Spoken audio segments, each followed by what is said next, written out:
पूरे मामले में दिखाने की जरूरत नहीं है।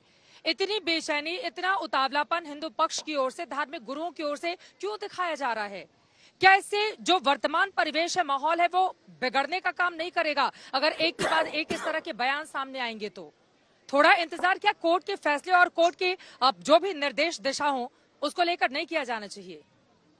चित्रा जी, लगभग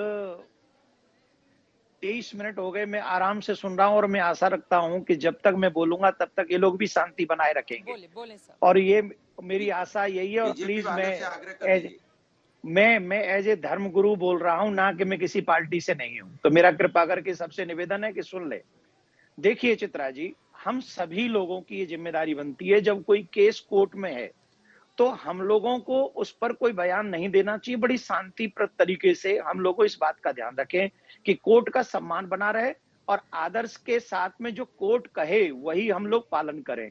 रही बात बार बार 91 की चर्चा हो रही है, किसी भी देश में कोर्ट के दरवाजे किसी के लिए भी बंद नहीं होते। दुर्भाग्यपूर्ण हम लोगों के लिए कह दिया गया कि सनातनी लोग कभी भी और किसी कार्य को लेकर, मंदिर की पूजा वर्शिप को लेकर कभी कोर्ट में नहीं जा सकते। ये हो ही नहीं सकता।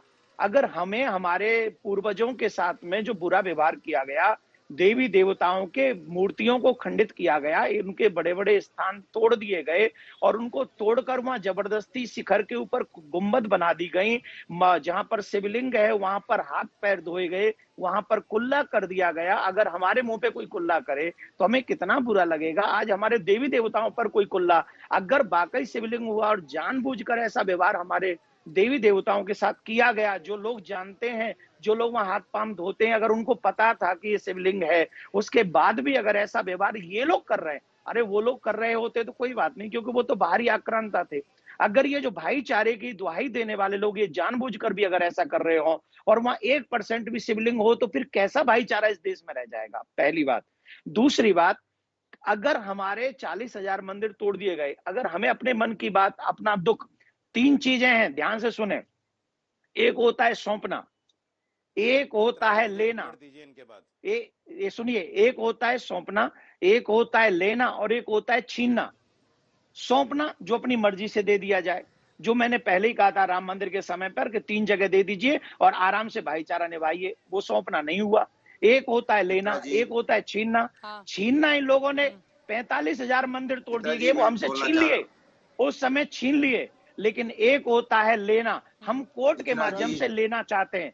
अगर हम कोर्ट के माध्यम से हमारी जगहों को लेना चाहते हैं, कौन नहीं जानता कि शिव जी की है काशी, कौन नहीं जानता अयोध्या राम जी की है, कौन नहीं जानता कि मथुरा कृष्ण जी की है, कौन नहीं जानता कि मक्का में कौन रहते हैं। अगर इनकी मक्का के स्थान को हम लोग कहीं बदल दें तो ये बदलेंगे? ये कदापि नहीं बदलेंगे। हम काशी विश्वनाथ की बात कर रहे हैं तो हमें प्यार से, अभी भी हम लेने के लिए गए हैं, छीनने के लिए नहीं। कोर्ट में अगर चर्चा है तो हम लेने के लिए गए हैं, अपना अधिकार मांगने के लिए गए हैं, और कोर्ट हमारे लिए, इनके लिए भी और हमारे लिए सर्वोपरि है। और हम देखिए, अभी भी ये बार बार मुझे डिस्टर्ब कर रहे हैं। मैं 23 मिनट से इन सबको सुन रहा था, 23 मिनट से। तो हम कोर्ट के आगे, एक सेकंड, कोर्ट के आगे हम 3 मिनट लगातार बोले भी हैं सर। जी धन्यवाद, धन्यवाद, धन्यवाद, थैंक यू। ठीक है, मौलाना साजिद रशीदी जी, अब मैं सीधे आपके पास आते हुए, आप तक मेरी आवाज अगर पहुंच रही हो तो देखिए नंदन जी क्या गलत बातें कह रहे हैं। उनकी बातें तो ठीक है ना, मैं आ रही हूँ अनुराग भदौरिया जी, आप रुकिए तो 1 मिनट, बाकी लोगों को भी सुन लें। साजिद जी, मैं सीधे आपके पास आते हुए, ये बात तो सच है ना, काशी विश्वनाथ की है, इस बात को कौन नहीं जानता है, ये बताइए आप। नहीं, देखिए देवकी नंदन जी ने बहुत अच्छी बातें कही, मैंने सुना इनको गौर से, लेकिन मैं ये कहना चाहता हूं कि देखिए, अगर मैं देवकी नंदन जी की बात को 1 मिनट के लिए मान भी लूं, तो आप मुझे बताइए, जो मुगल बादशाहों ने अगर क्रूरता की है, अगर मंदिर को तोड़ा है, तो साजिद रशीदी का उसमें क्या दोष है? आज मुझे क्यों तकलीफ पहुंचाई जा रही है? जब प्राइम मिनिस्टर ने कहा बाबरी मस्जिद के फैसले के बाद कि जो कुछ हुआ उसको भूल जाइए, मोहन भागवत ने भी कह दिया जो कुछ हुआ उसको भूल जाइए, अब कुछ नहीं होगा, तो ये फिर बार बार क्यों हो रहा है? मुझे बताइए, इसका कोई जवाब है इनके पास? सवाल ये है कि अगर आपको ये सब कुछ करना था तो फिर बाबरी मस्जिद में जो फैसला आया है उसके बाद में प्राइम मिनिस्टर को ऐसा बयान नहीं देना था, मोहन भागवत को ऐसा बयान नहीं देना था, 91 के फैसले को बदल लेना है, इसको बदल लीजिए पार्लियामेंट में जाके। जब आपको सब कुछ करना है तो एक काम कीजिए ना, 40,000 33,000 सारे मंदिर एक साथ तोड़ लीजिए, सारी मस्जिदों को ढा दीजिए और ताजमहल को दे दीजिए हिंदुओं को, कुतुब मीनार को दे दीजिए हिंदुओं को, सब कुछ आप रखिए ना, कौन मना कर रहा है? आपकी सरकार है। अगर आपको एक्ट नहीं मानना है, आपको कोर्ट नहीं मानना है, आपको भाईचारा नहीं निभाना है, तो तोड़ लीजिए सारी मस्जिदें, कौन मना कर रहा है आपको? आपने तो बाबरी मस्जिद को तोड़ लिया 92 के अंदर, सारी दुनिया ने देखा है, इसको भी तोड़ लीजिए, कौन मना कर रहा है? जब आप ताकत के बल पर सारा काम करना चाहते हैं, आप कोर्ट को नहीं मानते।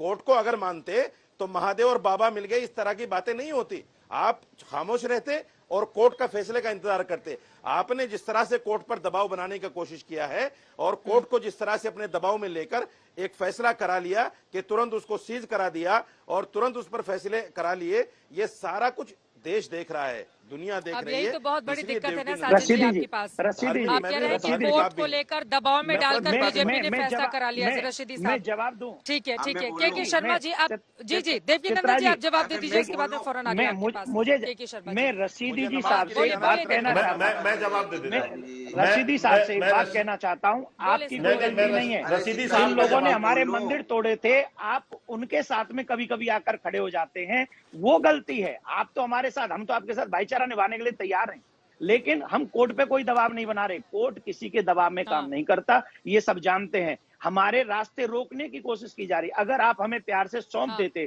तो हमें लेने के लिए वहां कोर्ट जाना ही नहीं पड़ता।